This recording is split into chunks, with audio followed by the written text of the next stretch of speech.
अब राष्ट्रपति शासन किन परिस्थितियों में लगता है? राष्ट्रपति शासन जो है के लिए दो परिस्थितियां हो सकती हैं। क्या?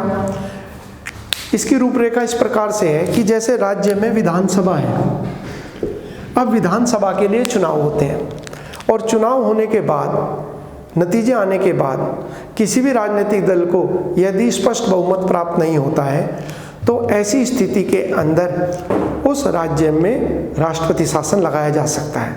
जैसे जम्मू कश्मीर का एग्जाम्पल लीजिए। जम्मू कश्मीर के अंदर जब चुनाव हुए 87 सीटों पर, तो जो सबसे बड़ा राजनीतिक दल था वो था पीडीपी, लेकिन पीडीपी को भी जो सीटें मिली थी वो 44 सीटें जो न्यूनतम चाहिए बहुमत के लिए उससे काफ़ी कम थी, 30 से कम सीटें मिली थी, यानी कि वो सरकार नहीं बना सकती। बीजेपी को 25 सीटें मिली थी, वो भी सरकार नहीं बना सकती थी, क्योंकि मिनिमम सीटें कितनी चाहिए सरकार बना? 44। तो ऐसी स्थिति में जब दोनों दलों को राज्यपाल ने अलग अलग आमंत्रित किया कि आप अपनी सरकार को गठित करें, उन्होंने मना कर दिया, तो क्या लगाया गया वहां पर? राष्ट्रपति शासन। तो जब राष्ट्रपति शासन ऐसी स्थिति में लगाया जाता है तो दो काम हो सकते हैं राष्ट्रपति शासन में। या तो विधानसभा को निलंबित कर दिया जाए, निलंबित का मतलब सस्पेंड होगी, सस्पेंड का मतलब ये हो गया कि जब कभी भी दावेदार आएंगे जो कहेंगे जी हम सरकार बनाने को तैयार हैं। जम्मू कश्मीर में ऐसा ही हुआ कि बीजेपी और पीडीपी ने कुछ समय के बाद कहा हम मिलकर जो है सरकार बनाने को तैयार हैं। चूंकि वो निलंबित थी तो वही विधानसभा जो है वापस से गठित कर दी गई, यानी कि उसने अपना काम शुरू कर दिया। और दूसरा हो सकता है यदि किसी राज्य में विधानसभा भंग कर दी गई हो और नए चुनाव कराने की परिस्थिति ना हो, यानी कि कानून व्यवस्था अन्य कारणों से, तो ऐसी स्थिति में उस राज्य में राष्ट्रपति शासन लगाया जा सकता है। तो राष्ट्रपति शासन जो है वो राज्यपाल की सिफारिश पर राष्ट्रपति के द्वारा घोषित किया जाता है। और भारतवर्ष के अंदर सबसे पहला राज्य कौन सा था वो हम चर्चा करेंगे, कहाँ कहाँ पर ये लगाया गया, कितनी बार। ये यूपी कांस्टेबल के एग्जाम में सवाल था। तीसरा होता है वित्त आपातकाल। ये कब लग सकता है? जैसे आप जानते हो वित्तीय संकट देश के सामने उत्पन्न यदि होता है तो ऐसे में आपातकाल लगाया जा सकता है। तो इसके लिए स्पष्ट है वित्तीय संकट। वित्तीय संकट या फाइनेंशियल क्राइसिस ऐसा हो सकता है कि देश में विदेशी मुद्रा भंडार कम हो जाए या अन्य कोई आर्थिक संकट पैदा हो जाए। अब दूसरा पॉइंट है कि एक बार आपातकाल की जो घोषणा है वो संसद के द्वारा कितने दिनों के भीतर पारित होना चाहिए, ये एसएससी का सवाल है। राष्ट्रपति महोदय प्रधानमंत्री और मंत्रिमंडल की सिफारिश पर आपातकाल की घोषणा कर सकते हैं। घोषणा होने के एक माह के भीतर संसद से ये अवश्य पारित होना चाहिए। यदि संसद से पारित नहीं होता तो ये आपातकाल समाप्त हो जाएगा। ये राष्ट्रपति शासन के लिए संसद की अनुमति घोषणा करने के 2 माह के भीतर अवश्य चाहिए। और जो ये फाइनेंशियल इमरजेंसी है ये भी घोषणा होने के 2 माह के भीतर अवश्य संसद के द्वारा पारित होनी चाहिए। यदि नहीं होता तो ये सारे के सारे आपातकाल समाप्त हो जाएंगे। अब दूसरा बात हो गया कि अनुमोदन कितने दिनों के लिए मिलेगा इसे एक बार में, यानी कि 1 महीने के भीतर प्रस्ताव आया और पारित हो गया तो पारित होने के कितने दिनों तक चलेगा? तो ये 6 माह तक। एक बार ये पारित हो गया तो ये 6 महीने तक लागू रहेगा। फिर बढ़वाना है फिर बढ़ाया जा सकता है। ये भी पारित होने के या अनुमति मिलने के कितने महीने तक रहेगा? 6 माह तक ये लागू रहेगा। इसके बारे में क्या है, कितने दिनों तक रहेगा? राष्ट्रपति के आदेश तक। ये कितना भी समय हो सकता है, समय सीमा की कोई बाध्यता नहीं है। अब हमने कहा कि संसद ने अनुमोदन दे दिया, इस आपातकाल को 6 महीने के लिए लग गया, लेकिन अधिकतम कितने समय के लिए लगाया जा सकता है? तो इसके लिए भी अनंत काल, जब तक चाहे जब तक लगाया जा सकता है और जब चाहे जब हटाया जा सकता है। यदि लोकसभा भंग हो चुकी है तो राज्यसभा की अनुमति लेनी होगी। ये कितने दिनों के भीतर? ये 6 माह के लिए एक बार पारित होगा या परमिशन होगी, और उसके बाद अधिकतम 3 वर्ष तक ये किसी राज्य में लगाया जा सकता है। ये कितने दिनों तक है मैंने आपको कह दिया, ये भी अनंत काल तक, जब तक राष्ट्रपति महोदय आदेश को वापस ना ले। और किसके कहने पर ये आदेश वापस लिया जाएगा? संसद के कहने पर। यदि संसद में लोकसभा नहीं है तो राज्यसभा के कहने पर वो ये पारित करेंगे। अब इसके बाद आ गया प्रथम बार, कितनी बार, ये कितनी बार लगाया गया है। तो इसके बारे में क्वेश्चन जो है एसएससी के एग्जाम में आया कि ये जो राष्ट्रीय आपातकाल है, राष्ट्रीय आपातकाल देश में कितनी बार लगा है। तो 1962 में भारत का चीन के साथ युद्ध हुआ, 1971 में भारत का पाकिस्तान के साथ युद्ध हुआ, और 1975 से 77 तक इंदिरा गांधी ने लगवाया। ये ध्यान रखना है, ये लगाया गया था आंतरिक अशांति के आधार पर। ये मैं समझा देता हूं, और ये एसएससी में क्वेश्चन आया। इसे कहते हैं इंटरनल डिस्टरबेंस। इंटरनल डिस्टरबेंस का शब्द इस्तेमाल होता है। इसका क्या मतलब हो गया? तो श्रीमती इंदिरा गांधी जो है उस समय पर देश की प्रधानमंत्री थी, लेकिन उनके खिलाफ इलाहाबाद हाई कोर्ट के अंदर चुनाव में धांधली का आरोप सही पाया गया, और इस प्रकार से उन पर यह दबाव बना कि वो अपने पद से त्यागपत्र दें। तो ऐसी परिस्थिति में अपने विपक्ष को कमजोर करने के लिए उन्होंने देश के राष्ट्रपति फखरुद्दीन अली अहमद को ये कहा कि वो आंतरिक अशांति के आधार पर देश में आपातकाल की घोषणा करें, और इस तरीके से देश में आपातकाल लगा दिया गया। अब 1977 तक ये इमरजेंसी लगी रही, और जब ये इमरजेंसी खत्म हुई तो उसके बाद नई सरकार आई गैर कांग्रेसी, जिसके प्रधानमंत्री थे मोरारजी देसाई। तो मोरारजी देसाई सरकार ने फैसला किया कि ये जो इंदिरा गांधी ने इस शब्द का दुरुपयोग करके देश को एक काले काल में फेंक दिया था, भविष्य में कोई प्रधानमंत्री ऐसा ना करे, इसके लिए किया गया कि इस शब्द को संविधान से हटा दिया गया, और 44वें संविधान संशोधन 1978 के द्वारा ये किया गया कि एक नया शब्द जोड़ दिया गया, और उसे कहा गया आर्म्ड रिबेलियन, सशस्त्र विद्रोह।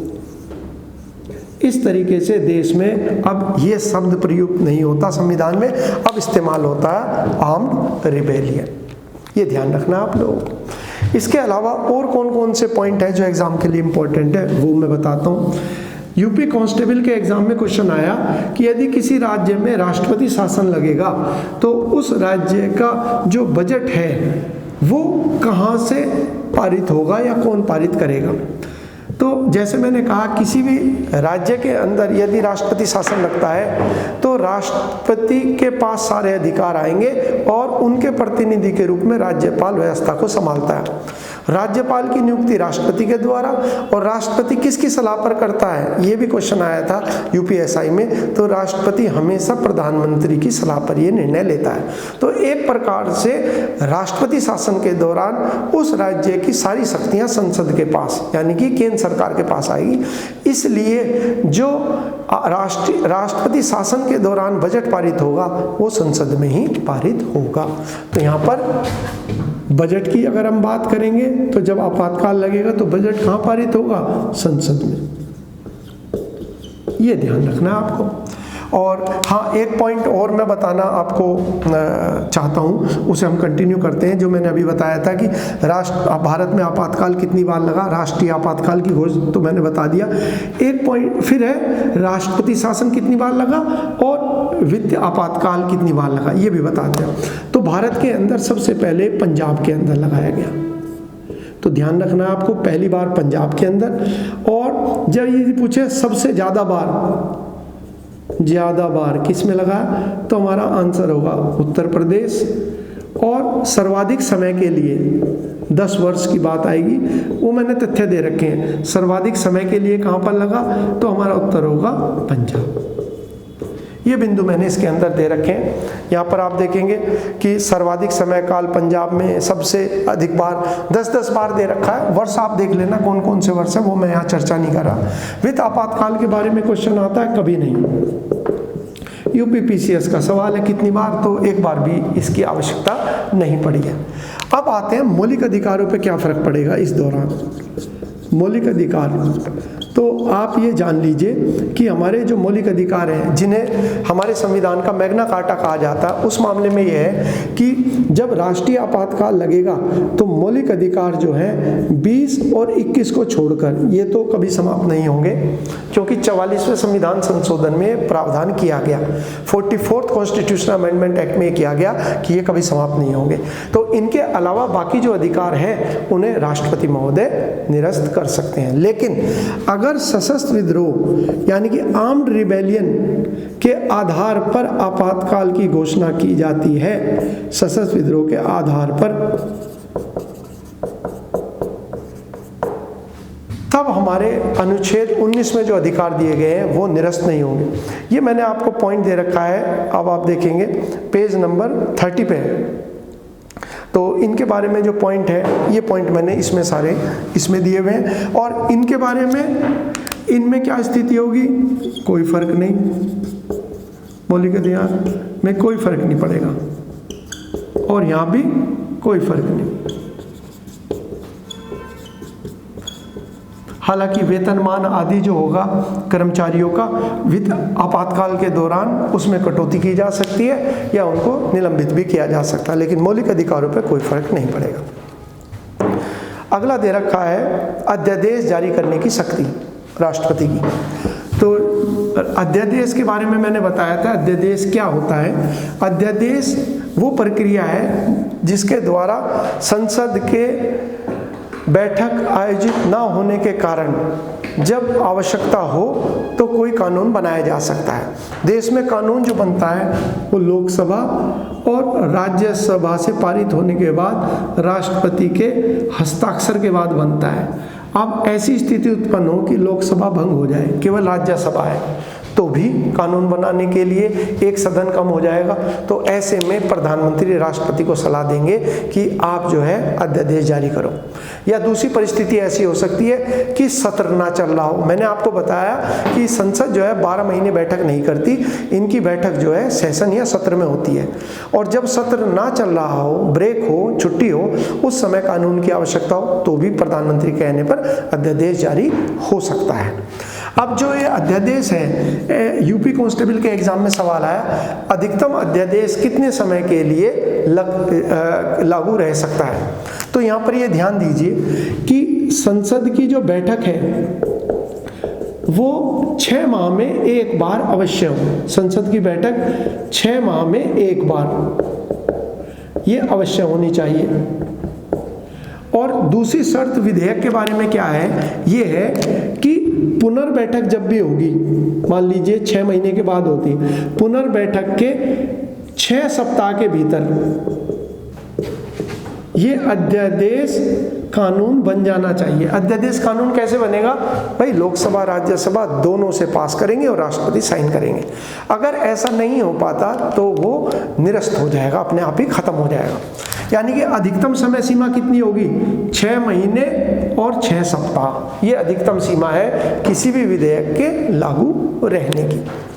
दूसरा पॉइंट हो गया कि ये जो अध्यादेश का अधिकार है, और इसमें एक और पॉइंट है, राष्ट्रपति चाहे तो इसे पुनर्विचार के लिए वापस भेज सकता है। प्रधानमंत्री और कैबिनेट जो अध्यादेश का प्रारूप बनाकर भेजेंगे तो पुनर्विचार के लिए वापस भेजा जा सकता है। हालांकि उसके बाद भी अगर राष्ट्रपति के पास वो आता है तब उन्हें हस्ताक्षर अवश्य करने होंगे।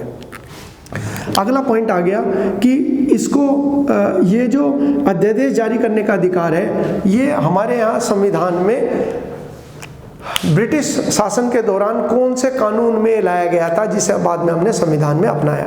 तो 1861 का भारत परिषद अधिनियम, 1861 गवर्नमेंट ऑफ या काउंसिल ऑफ इंडिया एक्ट था, जिसके द्वारा उस समय के जो गवर्नर जनरल या वायसराय था उसे ये अधिकार दिया गया था, और जिसे बाद में हमने संविधान में अध्यादेश या ऑर्डिनेंस के रूप में अपनाया। ये क्वेश्चन सीडीएस के एग्जाम में। इसके बाद अगला पॉइंट हो गया न्यायिक अधिकार। अनुच्छेद 72 के अंतर्गत राष्ट्रपति को न्यायिक अधिकार दिए गए हैं। राष्ट्रपति के न्यायिक अधिकारों की जो सीमा है वो बहुत विस्तृत है, और राष्ट्रपति लगभग सारे दंड जो भारत के अंदर किसी को दिए गए हैं उन मामले में वो हस्तक्षेप कर सकता है। तो जो न्यायिक अधिकार हैं उनकी थोड़ा सा स्वरूप हम देखते हैं कौन कौन से हैं। तो यहाँ पर मैं लिख देता हूँ, और क्रम से लिखता हूँ जो बुक में दे रखे हैं। ए दे दिया क्षमा करना, जिसे कहते हैं पार्डन। दूसरा हो गया प्रावलंबन, प्रविलंबन, या इसे कहते हैं रिप्रीव। अभी मैं समझा दूंगा क्या इनका अर्थ हो गया। फिर हो गया विराम, रिस्पाइट। फिर चौथा हो गया जिसे कहते हैं परिहार, रेमिशन। और आखिरी जो है वो है लघुकरण, या इसे कहते हैं कोमुटेशन। ये अधिकार है। क्षमा का मतलब तो हो गया राष्ट्रपति जो है किसी भी सजा को माफ कर सकता है, चाहे मृत्युदंड ही क्यों ना हो। प्रविलंबन या रिप्रीव का मतलब क्या होता है? किसी भी दंड के ऊपर अस्थायी रोक लगा सकता है राष्ट्रपति। अस्थायी रोक का मतलब हो गया यहाँ पर अस्थायी रोक। अस्थायी रोक का मतलब टेम्परेरी उसको रोक सकते हैं। किस कारण से? किसी ने कोई मृत्युदंड प्राप्त अभियुक्त है और वो क्षमा याचना का समय चाहता है कि मैं क्षमा याचना मैंने राष्ट्रपति को दी है, तो या क्षमा याचना की आवेदन मैंने किया है, उस दौरान तक उसे मृत्युदंड ना मिले, तो इस तरीके से अस्थायी उसके ऊपर रोक लग जाएगी। विराम में क्या है? इसमें विशेष परिस्थितियों को देखते हुए दंड जो है वो माफ किया जा सकता है। विशेष परिस्थिति क्या हो सकती है?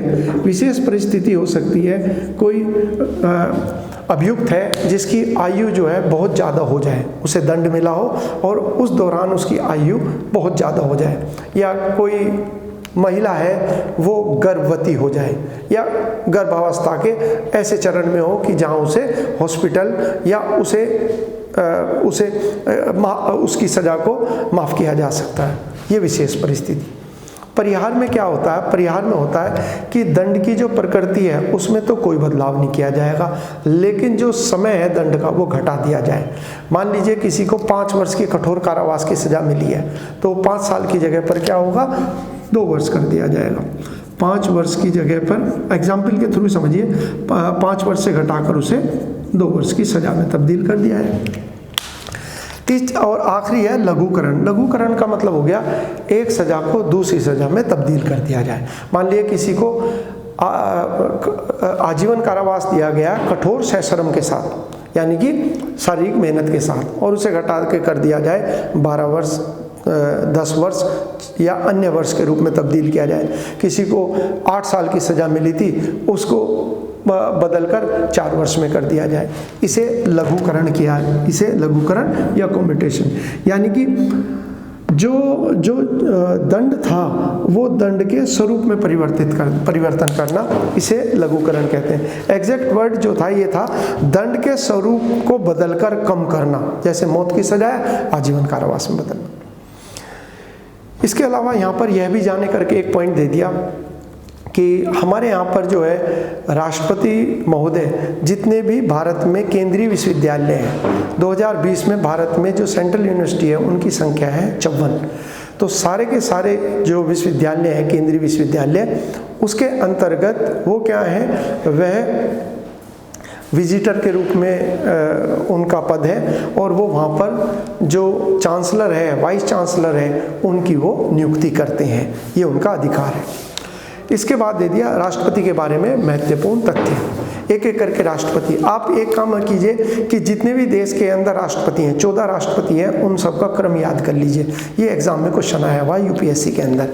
एसएससी के अंदर क्वेश्चन जो है इस रूप में पूछा गया कि कौन से राष्ट्रपति ने कौन सा कार्य करा।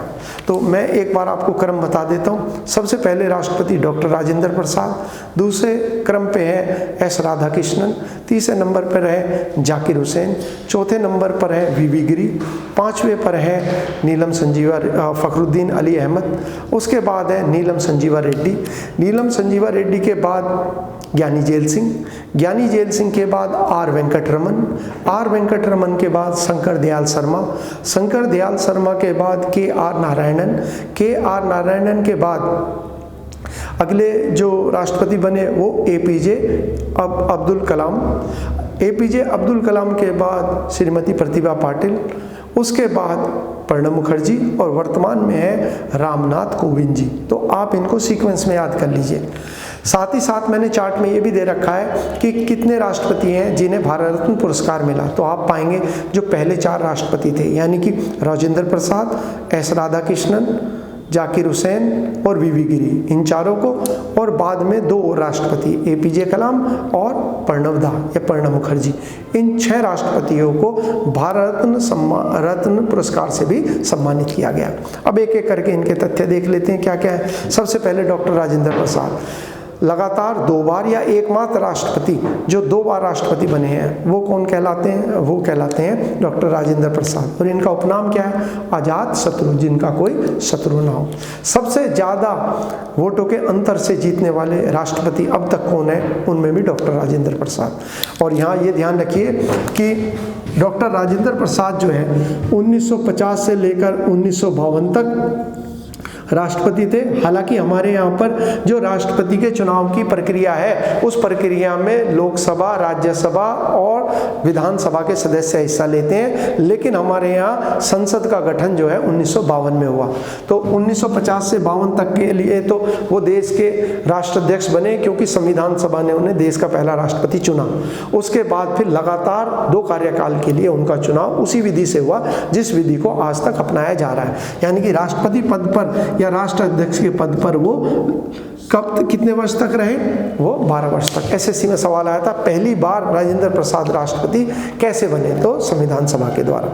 अगले जो पॉइंट दे रखा है एस राधाकृष्णन। एस राधाकृष्णन के बारे में जो पॉइंट है सबसे इंपॉर्टेंट वो है कि राधाकृष्णन कमेटी बनाई गई थी जिसकी सिफारिश पर हमारे यहाँ यूजीसी का गठन किया गया, यूनिवर्सिटी ग्रांट कमीशन। ये इंपॉर्टेंट पॉइंट है कि यूजीसी की स्थापना किसकी सिफारिश पर करी गई। तो मैं यहाँ पर लिख देता हूँ, जो एस राधाकृष्णन है देश के दूसरे राष्ट्रपति राधाकृष्णन, तो इनकी समिति की सिफारिश पर यूजीसी का गठन हुआ, उसे राधाकृष्ण समिति कहते हैं। दूसरा, यूजीसी के पहले अध्यक्ष कौन बने, उसमें भी नाम आएगा एस राधाकृष्णन। इसके अलावा देश में पहली बार जो आपातकाल लगाया गया 1962 में, वो किसके द्वारा लगाया गया? एस राधाकृष्णन के बारे में। और एक आखिरी इंपॉर्टेंट पॉइंट है, एस राधाकृष्णन के जन्म दिवस को 1962 से भारत में शिक्षक दिवस के रूप में मनाया जाता है। तो 5 सितंबर को जो हमारे यहाँ दिवस मनाया जाता है वो इनके जन्म दिवस के उपलक्ष्य में ही मनाया जाता है। इसके अलावा इन्हें ब्रिटिश राज्य की ओर से पुरस्कार भी मिला, जिसका नाम है British royal order of merit से भी सम्मानित किया गया। अगले राष्ट्रपति है जाकिर हुसैन। जाकिर हुसैन का जो सबसे इम्पोर्टेंट सवाल है, एक तो ये है कि कौन से राष्ट्रपति हैं जिनकी कार्यकाल में मृत्यु हुई। तो ये 2 राष्ट्रपति हैं जिनकी कार्यकाल में मृत्यु हुई। वो एक का नाम तो फखरुद्दीन अली अहमद है और दूसरे जो हैं वो अभी जिनके बारे में हम पढ़ रहे हैं जाकिर हुसैन वे हैं। तो जाकिर हुसैन की कार्यकाल में ही मृत्यु हुई। सबसे कम कार्यकाल के लिए राष्ट्रपति कौन बने, उसमें भी जाकिर हुसैन का नाम आएगा। उसके बाद अगला इंपॉर्टेंट, एग्जाम के लिए बहुत इंपॉर्टेंट, वीवी गिरी। वीवी गिरी के बारे में है कि कौन से राष्ट्रपति के चुनाव में द्वितीय मतगणना की जरूरत पड़ी।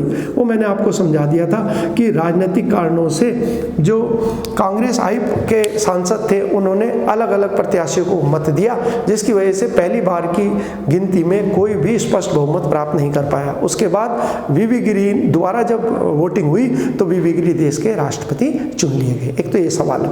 दूसरा सवाल सीडीएस के एग्जाम में आया, ये क्रम से कौन से नंबर के राष्ट्रपति थे। तो 1969 से 74 और इनका जो क्रम बैठेगा वो बैठेगा 4th, चौथे नंबर के ये देश के राष्ट्रपति थे। और भारत में दूसरी बार आपातकाल किसके द्वारा घोषित किया गया, वीवी गिरी। एक यूपीपीसीएस के एग्जाम में क्वेश्चन आया कि भारत के अंदर कौन से राष्ट्रपति ऐसे थे जो मजदूर आंदोलन में सक्रिय रूप से शामिल थे। तो वीवी गिरी जो है इन्होंने अपने राजनीतिक जीवन का बड़ा हिस्सा जो है मजदूर आंदोलन में बिताया, इसलिए ये क्वेश्चन भी आया। और किसे हराया था इन्होंने चुनाव के अंदर, ये भी ध्यान रखिए, नीलम संजीवा रेड्डी, जिनका अभी हम जिक्र करने वाले हैं। इसके बाद अगले जो नंबर दे रखा फखरुद्दीन अली अहमद। फखरुद्दीन अली अहमद का क्वेश्चन आया 2 एग्जाम में, एसएससी में और सीडीएस के एग्जाम में। जो फखरुद्दीन अली अहमद है वो देश के राष्ट्रपति जब बने तो इंदिरा गांधी ने आपातकाल लगवाया और 1975 के आपातकाल की घोषणा किसने करी, उसमें इनका नाम आएगा। सबसे इंपॉर्टेंट सवाल तो ये। दूसरा सवाल है कौन से राष्ट्रपति की कार्यकाल में मौत हुई, मैंने आपको पहले भी जिक्र किया था, उसमें भी इनका नाम है। अगले राष्ट्रपति है नीलम संजीवा रेड्डी। इनके क्वेश्चन आया सीडीएस के एग्जाम में, कौन से राष्ट्रपति ऐसे हैं जो लोकसभा के अध्यक्ष भी थे। तो नीलम संजीवा रेड्डी के बारे में आप एक तो ये पॉइंट याद रखेंगे, दूसरा पॉइंट है ये। तो पहला पॉइंट तो ये रहा कि वो राष्ट्रपति जो लोकसभा के अध्यक्ष भी रहे। दूसरा पॉइंट हो गया वो एकमात्र राष्ट्रपति जो पूर्व में राष्ट्रपति पद का चुनाव हारे। वीवी गिरी ने 1969 में राष्ट्रपति बनने के लिए इन्हें पराजित किया था। और सबसे कम आयु में जो राष्ट्रपति बने 64 वर्ष की आयु में, उनमें भी नीलम संजीवा रेड्डी का नाम आएगा। और तीसरा और बड़ा रोचक है, कौन से निर्विरोध चुने गए। निर्विरोध का मतलब क्या हो गया, निर्विरोध का मतलब हो गया यूनैनिमस। जितने उम्मीदवारों ने राष्ट्रपति पद के लिए पर्चा भरा था, तकनीकी कारणों से सभी के जो पर्चे थे वो रद्द कर दिए गए, उनके सारे के नॉमिनेशन कैंसिल हो गए, तो एक ही प्रत्याशी बचा, वो थे नीलम संजीवा रेड्डी, इसलिए निर्विरोध चुने गए। इसके बाद दे रखा है इसमें ज्ञानी जेल सिंह। सरदार ज्ञानी जेल सिंह देश के एकमात्र सिख राष्ट्रपति है और उनका एक ही पॉइंट आया जो जम्मू रेलवे के एग्जाम में पूछा गया, जब ये पूछा गया कि कौन से देश के पूर्व राष्ट्रपति है जिनकी सड़क दुर्घटना में मृत्यु हुई, ये पॉइंट। इसके अलावा अगले हैं एपीजे अब्दुल कलाम। एपीजे अब्दुल कलाम के कई सारे क्वेश्चन हैं बच्चों, वो जरूर आप लोगों को ध्यान में रखने हैं। एक तो यूपी कांस्टेबल के एग्जाम में सवाल आया कि 2005 के अंदर जब देश के अंदर सूचना का अधिकार पारित हुआ तो उस समय राष्ट्रपति कौन थे। अब एपीजे कलाम का कार्यकाल है 2002 से लेकर 2007 तक, 2002 से लेकर 2007 तक। तो पहला पॉइंट तो यही हो गया कि सूचना का अधिकार इनके द्वारा ही, इनके कार्यकाल के दौरान पारित हुआ। दूसरा हो गया कि कौन से राष्ट्रपति ऐसे हैं जिन्होंने पनडुब्बी की जल यात्रा करी, यानी कि सबमरीन के अंदर ट्रैवल करा। ये एसएससी का क्वेश्चन है, ये ध्यान रखना। तीसरा पॉइंट दे रखा है कि इन्हें क्या कहा जाता है, इन्हें कहा जाता है मिसाइल मैन और पीपल्स प्रेसिडेंट। पीपल्स प्रेसिडेंट इसलिए कहा जाता है क्योंकि ये आम लोगों में, खास तौर से युवाओं में बहुत लोकप्रिय थे। तो आम तौर पर हम पाते हैं कि राष्ट्रपति का पद सांकेतिक मुखिया होता है, लेकिन ये आम लोगों में बहुत ज़्यादा लोकप्रिय थे। इसके अलावा पॉइंट दे रखा है कि इनके जन्म दिवस को 15 अक्टूबर को प्रतिवर्ष किस रूप में मनाया जाता है, विश्व विद्यार्थी दिवस, वर्ल्ड, इसे कहा जाता है वर्ल्ड स्टूडेंट्स डे, इस रूप में मनाया जाता है। और साथ ही साथ ओडिशा के अंदर, ओडिशा के तट से लगा हुआ एक द्वीप है जिसे कहते हैं व्हीलर द्वीप, जहाँ से हमारे यहाँ जो लंबी दूरी की मिसाइलें हैं जैसे अग्नि है उसका परीक्षण किया जाता है। अब उस व्हीलर द्वीप का नाम बदल कर रख दिया गया एपीजे कलाम द्वीप के नाम से। एक पॉइंट और लास्ट में आप लिख लीजिए, वो इसमें मैंने दे नहीं रखा, उसे लिखिए कि 2007 में जब उन्होंने सियाचिन की यात्रा करी तो वो देश के पहले राष्ट्राध्यक्ष बन गए। सियाचिन की यात्रा करने वाले देश के पहले राष्ट्रपति। ये मैं इसलिए आपको बताया कि यूपीपीसीएस में क्वेश्चन आया था कि जब डॉक्टर मनमोहन सिंह ने सियाचिन की यात्रा करी थी तब उस समय वो देश के पहले राष्ट्रपति बने थे, तो एक पहले प्रधानमंत्री बने थे। तो ये क्वेश्चन आ गया था कि पहले प्रधानमंत्री यात्रा, तो ये भी संभावित सवाल है, आ सकता है। उसके बाद दे दिए श्रीमती प्रतिभा पाटिल। भाई श्रीमती प्रतिभा पाटिल जो है देश की पहली और एकमात्र महिला राष्ट्रपति है। हालांकि एक पॉइंट और लगे हाथ हम कर लेते हैं कि राष्ट्रपति का चुनाव लड़ने वाली पहली महिला प्रत्याशी जो है उसमें नाम आता है लक्ष्मी सहगल।